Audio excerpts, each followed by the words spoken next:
எசேக்கியேல் 38:7 அந்த வசனம் சொல்லுகிறது, நீ ஆயத்தப்படு, உன்னுடனே கூடின உன் எல்லா கூட்டத்தையும் ஆயத்தப்படுத்து, நீ அவர்களுக்கு காவலாளனாய் இரு. இந்த வசனம் நம்ம எல்லாருக்கும் ரொம்ப தெரிஞ்ச வசனம். இதனால் கர்த்தர் நம்மோடு கூட இந்த வசனத்தின் மூலம் பேசுவாராக. ஹல்லேலூயா. நீ ஆயத்தப்படு. ஆயத்தம் என்கிற வார்த்தை கிறிஸ்தவர்களுக்கும் ஆயத்தத்துக்கும் ரொம்ப கனெக்ஷன் இருக்கு, அப்படித்தானா? மத்தேயு 25வது அதிகாரம் 10வது வசனம் சொல்லுது, ஆயத்தமாய் இருந்தவர்கள் அவரோடு கூட மணவாளனோடு கூட கல்யாண வீட்டுக்குள் என்ன பண்ணாங்களாம்? பிரவேசித்தார்கள்.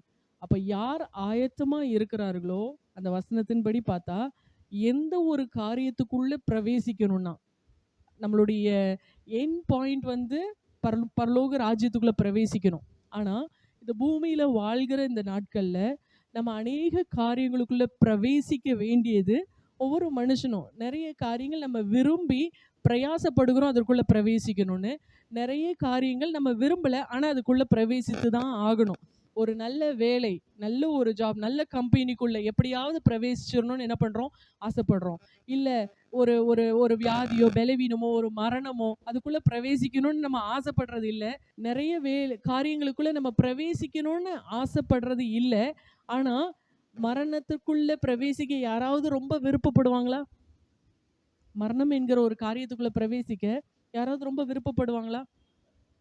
சொல்லுவாங்க, நான் உயிரோடு இருக்கிறத விட பேசாம செத்து போயிடலாம், சரி வாங்க போகலாம் அப்படின்னு இன்னைக்கு ஆண்டவர் கூப்பிட வந்தாருன்னா, ஐயோ அது எப்படி, இதெல்லாம் முடிக்கணுமே, இவ்வளோ கடமைகள் இருக்கே, அவ்வளோ நாள் அந்த கடமை என்ன பண்ணாது அந்த மனுஷனுக்கு தெரியாது.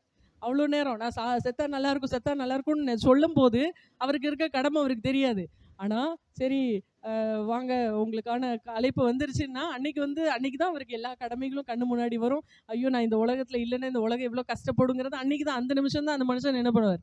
ஃபீல் பண்ணுவார். அப்போது ஒரு சில காரியங்களுக்குள்ளே பிரவேசிக்க மனுஷர்கள் விரும்புகிறது இல்லை. ஆனால் காலத்தின் கட்டாயம், ஆண்டவருடைய நியமம், அவர்கள் அதற்குள்ள என்ன பண்ணி தான் ஆக வேண்டியது இருக்கு? பிரவேசித்து தான் ஆக வேண்டியிருக்கு. எதற்குள்ள பிரவேசிக்கணும்னாலும் ஒரு மனுஷனுக்கு என்ன தேவை? ஆயத்தம் தேவை. ஒரு கம்பெனிக்குள்ள பிரவேசிக்கணும், அந்த கம்பெனியில ஒரு முக்கியமான டெசிக்னேஷனுக்கு போகணும்னா அதற்கு ஏற்ற ஆயத்தம் ஒரு மனுஷனுக்கு இருந்தால் மாத்திரம்தான் அதற்குள்ள என்ன பண்ண முடியுது? பிரவேசிக்க முடியுது. ஒரு ஸ்கூல்ல ஒரு பேசிக்கா ஒரு எல்கேஜியில் போய் அட்மிஷன் போடணும்னாலும் அதற்கேற்ற ஆயத்தம், அதற்கேற்ற வளர்ச்சி அந்த குழந்தைக்கு இருந்தால் மட்டும்தான் என்ன பண்ணுறாங்க?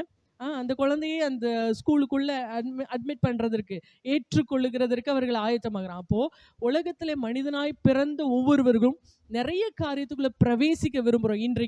இன்றைக்கு நீங்கள் உங்களோட வாழ்க்கையின் காரியங்களில் நிறைய காரியங்களுக்குள்ள பிரவேசிக்க விரும்பலாம். ஒரு நல்ல தொழிலுக்குள்ள, இல்லை நல்ல ஒரு வீடு நம்ம கட்டணும், இல்லை நல்ல ஒரு கெரியருக்குள்ள நம்ம பிரவேசிக்கணும், நல்ல ஒரு ஆசீர்வாதத்தை நான் பிரவேசிக்கணும், நல்ல ஒரு நன்மைகளை நான் பிரவேசிக்கணும்னு சொல்லி, இல்லை புதிய வாழ்க்கைக்குள்ள நான் பிரவேசிக்கணும், இல்லை ஏதோ ஒரு நன்மையை நான் எதிர்பார்த்து அதற்குள்ள பிரவேசிக்கணும்னு விரும்புகிற உங்களுக்கு கர்த்தருடைய வார்த்தை சொல்லுகிறது, ஆயத்தமா இருந்தீங்கன்னா நீங்க பிரவேசிச்சிருவீங்க. ஆமென். அப்போ நம்ம அந்த காரியத்துக்குள்ள பிரவேசிக்கிறதுக்கு நிறைய வேலைகள்ல நிறைய காரியங்களை யோசிக்கிறோம். ஒன்று நம்ம யோசிக்க மாட்டேங்கிறோம், ஆயத்தமா இருக்கிறோமா அப்படிங்கிறத. இந்த வசனம் சொல்லுகிறது எசேக்கியேல் 38:7, நீ ஆயத்தப்படு. பக்கத்துல கையை பிடிச்சு சொல்லுங்க, நீ ஆயத்தப்படு. நான் ஒரு 3 காரியங்களை இன்னைக்கு உங்க முன்னாடி நான் வைத்து சுருக்கமாக நம்ம ஜெபிக்க போகிறோம்.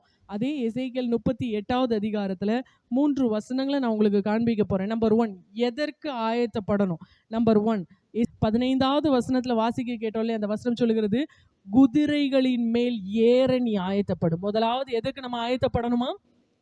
குதிரைகளின் மேல் ஏற ஆயத்தப்படு. எரேமியா 12வது அதிகாரம் 5வது வசனம் சொல்லுகிறது, நீ காலாட்களோடு ஓடும் போதே உன்னை இளைத்து போக பண்ணுவாங்கன்னா குதிரைகளோடு நீ எப்படி ஓடுவ அப்படின்னு ஒரு வசனம் இருக்கு. இன்றைக்கு வாழ்க்கையில சந்திக்கிற சில பிரச்சனைகள்லயே சோர்ந்து எந்திரிக்க முடியாம நீங்க உட்கார்ந்தோ இல்லை படுத்துட்டீங்கன்னா அடுத்து உங்களுக்கான நியமித்த ஓட்டத்துல வருகிற ஹடில்ஸை தாண்டி நீங்க அதை எப்படி சந்திப்பீர்கள் என்ற அந்த வசனம் சொல்லுகிறது. அப்போ தேவன் நம்ம ஆயத்தப்பட சொல்றாரு. எதற்கு? குதிரைகளின் மேல் ஏற. குதிரைகளோடு ஓட இல்லை, குதிரைகள் மேலே ஏறணும்னா அதை ஓடி அதை பிடித்து அதை மேலே ஏறி உட்காரணும். அதற்கு என்ன தேவை? அதற்கு அவ்ளோ வேகமும், அவ்ளோ எனர்ஜியும், அவ்ளோ ஸ்ட்ரென்த்தும், ஸ்டாமினாவும் நமக்கு தேவை. தேவன் சொல்லுகிறார், உனக்கு வரக்கூடிய காரியங்களை பார்த்து நீ அதுல பிரவேசிக்கணும்னா, உனக்கான நன்மைகளை நான் ஆயத்தம் பண்ணி வைத்திருக்கிற நன்மைகளை நீ பிரவேசிக்கணும்னா, நீ ஆயத்தப்படணும். எந்த அளவுக்கு ஆயத்தப்படணும்னா, குதிரைகளின் மேல் ஏறத்தக்க பலன் உள்ளவர்கள். குதிரைகளின் மேல் ஏறத்தக்கன்னா அது என்ன, எதை குறிக்குதுன்னா, அன்பிரடிக்டபிள் என்விரான்மெண்ட். திடீர்னு வர்ற ஒரு இன்ஃபர்மேஷனா இருக்கலாம், திடீர்னு வர்ற ஒரு ஆசீர்வாதமா இருக்கலாம். இன்னைக்கு நம்ம நினைக்கிறோம், ஒரு ஒரு சில பேர் ஹார்ட் அட்டாக்ல தங்களுடைய உயிரை விடுறாங்க. அதிர்ச்சியான சம்பவங்களை கேட்டு அவங்க இந்த மாதிரி அவங்களுக்கு நெஞ்சு வலி வந்தது அப்படிலாம் சொல்லுவாங்க. அந்த அதிர்ச்சி தீமையான காரியங்களை குறிச்சு இல்லை. சில வேளைகள்ல இப்படி ஒரு நன்மை வந்துருச்சு, திடீர்னு 1,50,000 உங்க அக்கௌண்ட்ல விழுந்துருச்சு, இந்த செய்தியை கேட்டு என்ன பண்ணிடுறாங்க, ஹார்ட் அட்டாக்ல உயிரை விட்டுறாங்க. அப்போ அவர்கள் அந்த பணத்திற்காக ஒருவேளை 1 மாசமோ 2 மாசமோ வெயிட் பண்ணிட்டு இருந்திருக்கலாம். இந்த நன்மை என்னைக்கு கிடைக்கும்னு வெயிட் பண்ணிட்டு இருந்திருக்காங்க. ஆனா அது கிடைச்சிருச்சுங்கும் போது அதை அனுபவிக்கிறதற்கு அவர்களுக்கு என்ன இல்ல, அந்த ஸ்டாமினா இல்ல. இன்னைக்கு கர்த்தர் சொல்றார், உனக்கு நீ ஜெபிக்கிற காரியத்திற்கான பதிலை நான் இன்னைக்கு கொடுத்துட்டேன்னா அதை பெற்றுக்கொள்ள உனக்கு பலன் இருக்கா? இன்னைக்கு நீங்க ஜெபிக்கிறீங்க, பல வருஷமாய் காத்திருந்து ஜெபிக்கிறீங்க, பல மணி நேரம் கண்ணீரோடு ஜெபிச்சிருக்கிறீங்க. நீங்க கேட்ட ஜெபத்திற்கான பதில இன்னைக்கு கர்த்தர் கிராண்ட் பண்ணிட்டார். இன்னைக்கு உங்களுக்கு அதற்கான கதவை திறந்துட்டார்னா, அதை தாங்கிக் கொள்ள நீங்கள் பலன் உள்ளவர்களா இருக்கிறீர்களா? அந்த ஆசீர்வாதத்தை தக்க வைத்துக் கொள்ள ஓட, குதிரைகளின் மேல் ஏற திராணி உள்ளவர்களாய் நீங்க ஆயத்தப்பட்டிருக்கிறீங்களா? இன்னைக்கு நிறைய பேர் சும்மா ரேண்டமா நம்ம ஜெபிச்சிடுறோம். ஏசப்பா என்ன அப்படி பண்ணிருங்க, ஏசப்பா என்ன இந்த மாதிரி பண்ணிருங்க, இது எனக்கு கொடுத்துருங்க, அது எனக்கு கொடுத்துருங்க. சில பொசிஷன்ல போய் உட்கார்ந்த பிறகுதான் தெரியும், எலி வலையில இருந்து எங்க வந்து மாட்டிக்கிட்டோம், எலியூர்ல இருந்து புளியூர்ல வந்து மாட்டிக்கிட்டோங்கிறது எப்பதான் தெரியும், அந்த சீட்ல போய் உட்கார்ந்த பிறகுதான். சில போஸ்டிங்ஸா இருக்கலாம், சில பணங்களா இருக்கலாம், சில அதிகாரங்களா இருக்கலாம். நம்ம அதை எதிர்பார்த்து ஜெபிக்கும் போது அதற்கு பின்பாக இருக்கிற ப்ரெஷர்ஸ் நமக்கு தெரியாது. இப்ப இருக்கிற ப்ரெஷர் தான் நமக்கு பெருசா தெரியும். நம்மளே நம்முடைய வாழ்க்கையில படிக்கும்போது, ஓகே நல்ல ஒரு வேலையில போய் செட்டில் ஆயிட்டோம்னா அவ்வளோதான், நிம்மதியா நம்ம வாழ்க்கை ஓடிரும். அதற்கு முன்னாடி நல்லா படிச்சுட்டோன்னா நம்ம வாழ்க்கை நிம்மதியா போயிடும். நல்ல ஒரு வேலையில போய் உட்கார்ந்துட்டோம்னா நம்ம வாழ்க்கை நிம்மதியா போயிடும். வேலையில போய் உட்கார்ந்த பிறகுதான் தெரியும், இப்போதான் நிம்மதியை கெடுக்கிற முதல் பாயிண்ட்ல நம்ம வந்து நின்றுருக்கோம். சரி, அடுத்து ஒரு கல்யாணம் ஆகி செட்டில் ஆயிட்டோம்னா வாழ்க்கை நிம்மதியாயிரும். அதுக்கப்புறம் தான் தெரியும், அதை விட அகாத பாதாள குழியில் என்ன பண்ணியிருக்கிறோம், விழுந்திருக்கிறோம். அதுக்கப்புறம் எல்லாரும் குழந்தை குழந்தை குழந்தைன்னு ஒரு பிள்ளை பிறந்துருச்சுன்னா எல்லாம் சரியா போயிடும். பிள்ளை பிறந்த பிறகுதான் தெரியும், அதை விட 10 டைம்ஸ் என்ன பண்றோம். ஆக நாட்கள் செல்ல செல்ல நாட்கள் பொல்லாதவைகளாகவும், அந்த நாட்கள் நம்மிடத்துல எதிர்பார்க்கிற ஸ்டாமினாவும் அதிகமா இருக்குது. தேவன் சொல்லுகிறார், அதற்கு நீ ஆயத்தமா இருக்கிறியா? அதற்கு நீ ஆயத்தமா இருக்கிறியா? நீங்கள் கேட்கிற ஜெப விண்ணப்பங்களுக்கான பதிலை பெற்றுக்கொள்ள நீங்கள் ஆயத்தமா இருக்கிறீங்களா? அவ்வளோ பிரயாசப்பட்டு கோடிக்கணக்கா வீடு கட்டினவங்களுக்கு அதிலே தங்குவதற்கான ஸ்டாமினாவை அவங்க அவங்க சரீரம் என்ன பண்ணல, பெற்றுக்கொள்ளல. அப்போ இந்த ஸ்டாமினாவை நாம் எங்கிருந்து பெற்றுக்கொள்வது, இந்த பலனை நாம் எங்கிருந்து பெற்றுக்கொள்வது? அதுக்கு தான் கர்த்தர் சொல்றாரு, என் பாதத்துல உட்கார்ந்து நீ ஆயத்தப்படு. ஆமேன். நாம் ஒரு காரியத்தை பெற்றுக்கொள்றது நம்ம நினைச்சா இன்னைக்கு கூட வாங்கிடலாங்க. கர்த்தர் நினைச்சா இந்த நிமிஷத்துல நமக்கு தந்துடலாம். ஆனா கர்த்தர் விரும்புகிற என்ன தெரியுமா? அவர் நமக்கு கொடுக்கிற ஒவ்வொன்றையும் நம்ம ஆண்டாண்டு காலமாய் அனுபவிக்கணும்னு அவர் நினைக்கிறார். ஆமேன். தேவன் என்றைக்குமே என் பிள்ளைக்கு இதை கொடுத்துட்டு சும்மா பூச்சாண்டி காட்டுறவர் அல்ல. இந்தா பாரு உனக்கு கொடுத்துட்டேன், இந்த உனக்கு எடுத்துட்டேன், அப்படி இல்லை. அவர் நமக்கு எதை கொடுத்தாலும், அவர் சுகத்தை கொடுத்தாலும் அதை நம்ம அனுபவிக்கணும்னு அவர் நினைக்கிறார். ஆசீர்வாதத்தை கொடுத்தாலும் அதை நம்ம அனுபவிக்கணும். அது லாங் லாஸ்டிங்கா நம்முடைய வாழ்க்கையில பயன்பெறணும்னு ஆண்டவர் என்ன பண்றார், நினைக்கிறார். அதற்கு நாம் ஆயத்தமா இருக்கிறோமா? ஸோ நம்பர் 1 எதற்கு ஆயத்தப்படணும்? குதிரைகளின் மேல. இன்றைக்கு உங்க வாழ்க்கையில நீங்க சந்திக்கிற பிரச்சனைகளே உங்களை சோர்வுற பண்ணி உட்கார வைக்குதுன்னா, இன்னைக்கு உங்க ஆத்மாவை பார்த்து சொல்லுங்க, நான் காலாட்களோடு ஓடும் போதே உட்கார்ந்து இருக்க மாட்டேன், நான் குதிரைகளோடு ஓட பலனை பெற்றுக்கொள்வேன். ஆமேன்.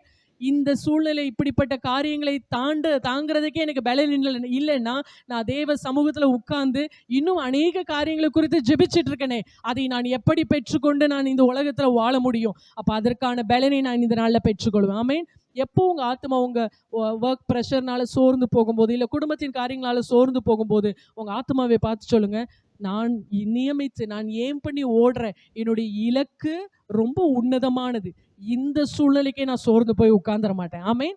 உங்க ஆத்மாவை பார்த்து நீங்க தான் தைரியப்படுத்தி பேசணும். இன்னொரு நபர் வந்து சொல்லுவார், அம்மா வந்து தைரியப்படுத்துவாங்க, அப்பா வந்து தைரியப்படுத்துவாங்க, என் ஃப்ரெண்டு வந்து என்னை கன்சோல் பண்ணுவாங்க. எல்லா சூழ்நிலையிலும் எல்லாரும் வந்து என்ன பண்ண முடியாது, கர்த்தர் ஒருவர் மாத்திரமே நம்மை திடப்படுத்தி, பலப்படுத்தி, சீர்படுத்தி அவர் நிலைநிறுத்த முடியும். ஒரு ஆமீன் சொல்லலாமா? அப்போ சின்ன சின்ன பிரச்சனைகளை கண்டு சோர்ந்து போகாம, ஒருவேளை அவமானமான காரியங்களா இருக்கலாம், இல்ல உங்களை எள்ளி நகையாடுகிற விஷயங்களா இருக்கலாம், ஏதோ ஒரு இழப்புகளா இருக்கலாம், சோர்வுகளா இருக்கலாம். அந்த நேரத்துல உங்க ஆத்துமாவை பார்த்து நீங்க சொல்லணும், இந்த இந்த காலாட்களோடு ஓடும்போது நான் என்ன பண்ண மாட்டேன், சோர்ந்து போக மாட்டேன். இதை விட மேன்மையான காரியங்களை எதிர்பார்த்து நான் ஓடிட்டு இருக்கிறேன். அதற்கான பலனை தேவ சமூகத்துல நான் பெற்றுக்கொள்ளுவேன். ஆமேன் சொல்லலாமா? ஆமேன். இரண்டாவது எசேக்கியேல் 38வது அதிகாரத்துல 19வது வசனம். அந்த வசனம் சொல்லுகிறது, அந்நாளிலே இஸ்ரவேல் தேசத்திலே பெரிய அதிர்ச்சி உண்டாகி. பெரிய அதிர்ச்சி. ஸோ ரெண்டாவது நம்ம ஆயத்தப்பட வேண்டியது பெரிய அதிர்ச்சிக்காக ஆயத்தப்படு. பெரிய அதிர்ச்சின்னா, என் வாழ்க்கையில இப்போ நான் பார்க்குற அதிர்ச்சியே பயங்கரமா இருக்கு, இதை விட எப்படி பெரிய அதிர்ச்சிக்கு நான் ஆயத்தப்படணும்னா, ஆண்டவர் எனக்கு இந்த வசனத்தை தியானிக்கும் போது சொன்னார். இங்கிலீஷ்ல இது கொடுக்கப்பட்டிருக்கு, ஒன்று சூப்பர் நேச்சுரல் ஷேக், அப்படி இல்லைன்னா ஒரு மைட்டி ஷேக்கிங்காக நீ ஆயத்தப்படு. மைட்டி ஷேக்கிங்னா ஒரு பெரிய எழுப்புதலுக்காக நீங்கள் ஆயத்தப்படணும். ஒரு ஆமேன் சொல்லலாமா? தெய்வ பிள்ளைகளாகி நாம் நம்முடைய வாழ்க்கையில் ஒருவேளை எழுப்புதல்ங்கிறதுக்கு ரிவைவல் ஹேஸ் நோ டேட்ஸ்ன்னு சொல்லுவாங்க. இன்னைக்கு தான் எழுப்புதல் வரும்னு யாருக்கும் தெரியாது. எழுப்புதலுக்கான பாத்திரங்கள் உருவாக்கப்பட்டு கொண்டே இருக்குது. எத்தனை பேர் அதை ரியலைஸ் பண்றீங்கன்னு தெரியல. ஆண்டவர் ஆங்காங்கே தம்முடைய எழுப்புதலை போடுவதற்காக அவர் ஜனங்களை ஆயத்தப்படுத்தி கொண்டே இருக்கிறார். கர்த்தர் சொல்றாரு, நான் ஆயத்தமாயிட்டேன், நீ ஆயத்தப்படு. அந்த ஒரு பலத்த அசைவு உன் பட்டணத்துல உண்டாகும்படி, அந்த பலத்த அசைவு உன் திருச்சபையில உண்டாகும்படி, அந்த பெரிய அதிர்ச்சி உன் குடும்பத்துல உண்டாகும்படிக்கு நீ ஆயத்தப்படு. ஒரு ஆமேன்னு சொல்லலாமா? ஒரு பெரிய எழுப்புதலுக்காக எத்தனை பேர் உங்களுடைய காரியங்கள் எல்லாவற்றிற்கும் மேல ஒரு ரிவைவல் ஆண்டவர் கட்டளையிட போறாருன்னு அதற்காக ஆயத்தப்பட்டுட்டு இருக்கிறீங்க?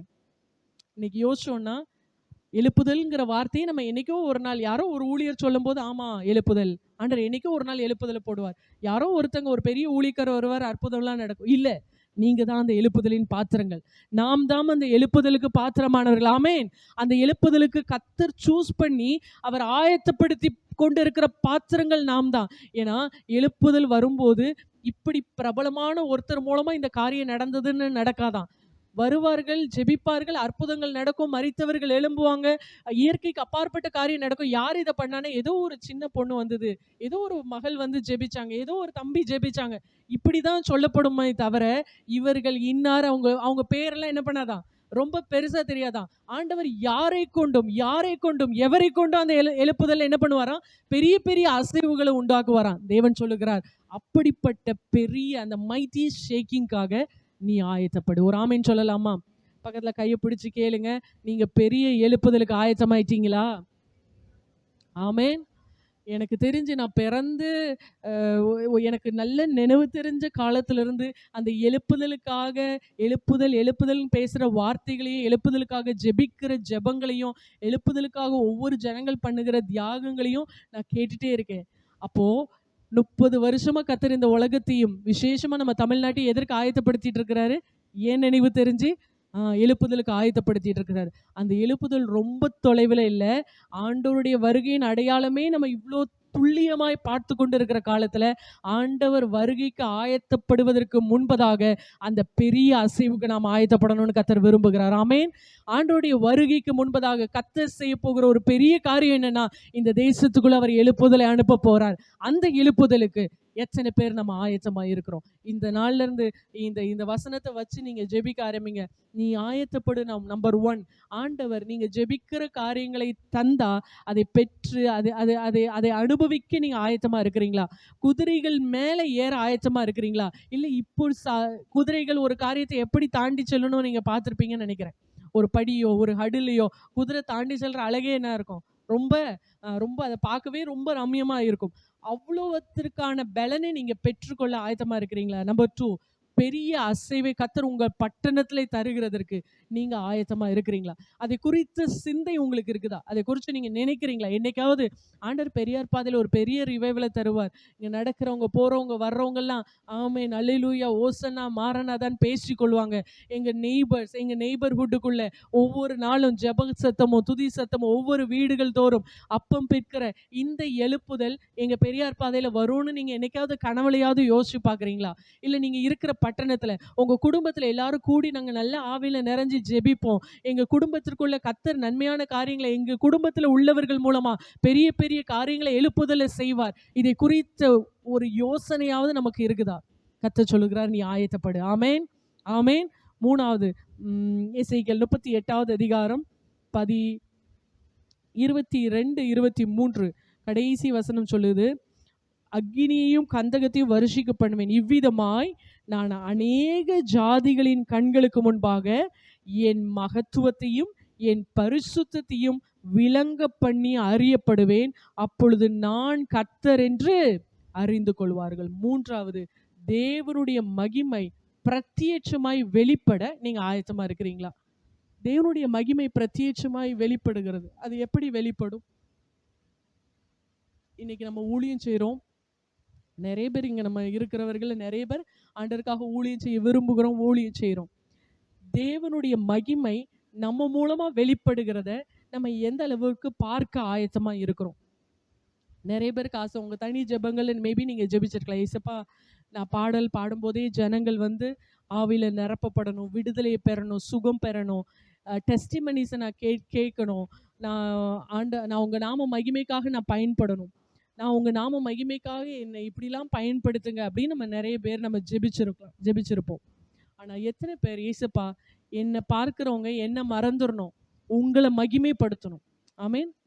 அப்படிப்பட்ட ஒரு ஊழியத்தை நிறைவேற்ற எத்தனை பேர் ஆயத்தமா இருக்கிறீங்க?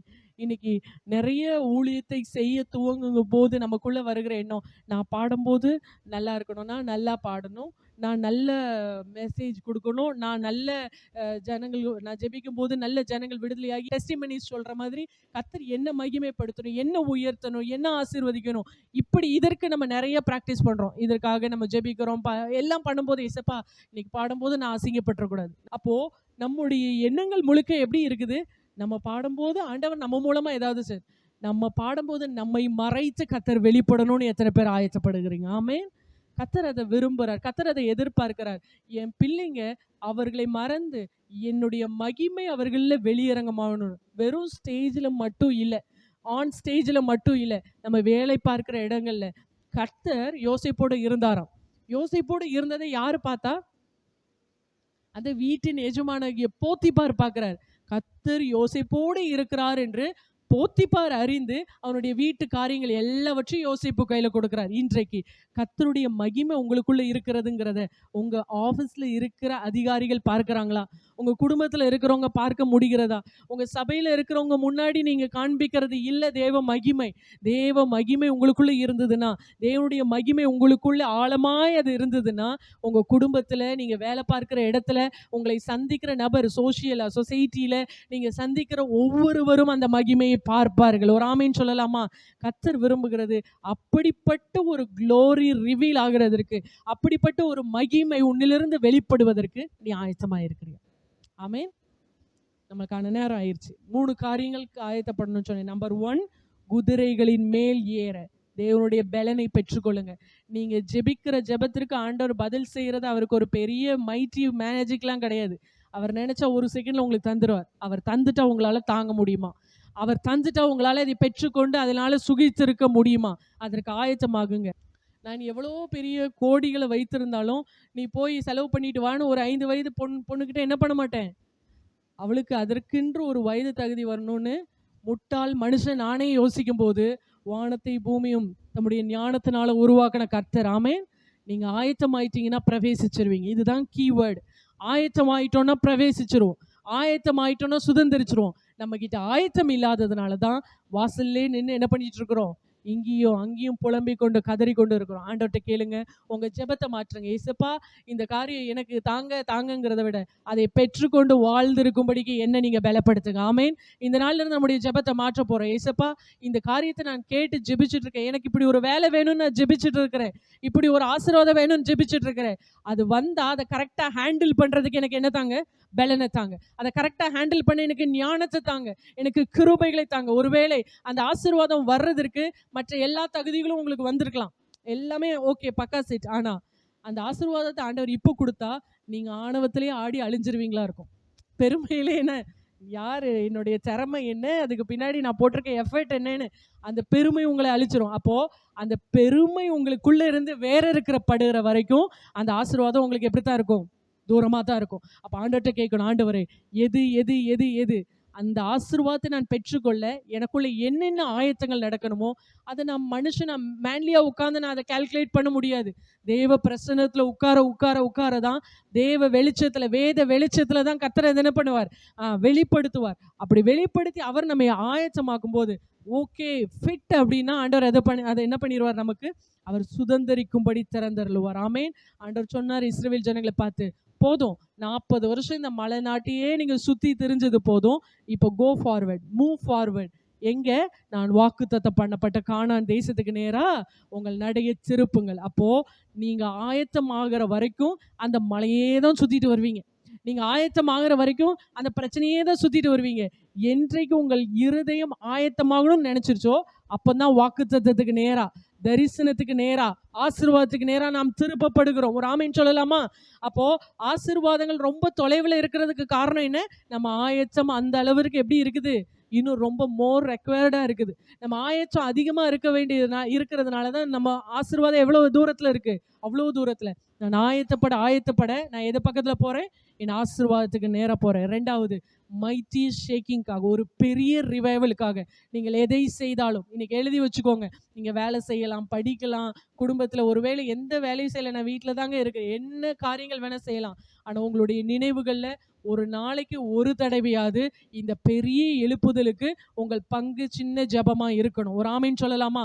மைத்தி ஷேக்கிங்காக நீங்க ஆயத்தப்படுங்க. ஒருவேளை என்னெல்லாம் எப்படி ஆண்டவர் பயன்படுத்துவார்னா, உங்களை பயன்படுத்துவார், உங்க பிள்ளைகளை பயன்படுத்துவார். யாருக்கு தெரியும்? நீங்க யாரை உங்க குடும்பத்துல அற்பமா பாக்குறீங்களோ அவங்களை எடுத்து பயன்படுத்த ஆண்டவரால முடியும். யார் இவங்களெல்லாம் பயன்படுத்த மாட்டாருன்னு நம்ம யாரையுமே நம்ம லிஸ்ட் பண்ணி என்ன பண்ண முடியாது? ஒதுக்க முடியாது. அப்போ நாம் ஆயத்தப்பட வேண்டியது ஒரு பெரிய அசைவுக்காக. 3வது, தேவனுடைய மகிமை என் மூலமா வெளிப்படணும். கர்த்தர் யோசேப்போடு இருந்ததை போத்திபாரால பார்க்க முடிஞ்சதுன்னா, கர்த்தருடைய மகிமை எனக்குள்ள இருக்கிறத, கர்த்தர் எனக்குள்ள வாசம் பண்றத என்னுடைய அதிகாரிகள் பார்க்கணும். என் குடும்பத்துல இருக்கிறவங்க, என்னை சுற்றி இருக்கிற என் நண்பர்கள் பார்க்கணும். இவர்களுக்குள்ள கர்த்தர் இருக்கிறார், இவங்க செய்யற காரியத்துல கர்த்தர் இவர்களோடு கூட இருக்கிறார். எனக்குள்ள என் பேர் பிரஸ்தாபத்துக்காக இல்லை, என் பேர் இவங்க நல்லவங்கிற சர்டிபிகேட்டுக்காக இல்லை, இவங்களுக்குள்ள இருக்கிற கர்த்தர் பெரியவர்னு ஜனங்கள் சொல்ற சர்டிபிகேட்டுக்காக நம்ம ஓட ஆரம்பிக்கணும். ஒரு ஆமீன் சொல்லலாமா? இந்த 3 காரியங்களுக்காக நம்ம ஆயத்தப்படுத்தணும்னு கர்த்தர் விரும்புகிறார். இருக்கிற இடங்கள்ல கண்களை மூடி கர்த்தரை நோக்கி பார்க்க போறோம். நீ ஆயத்தப்படு.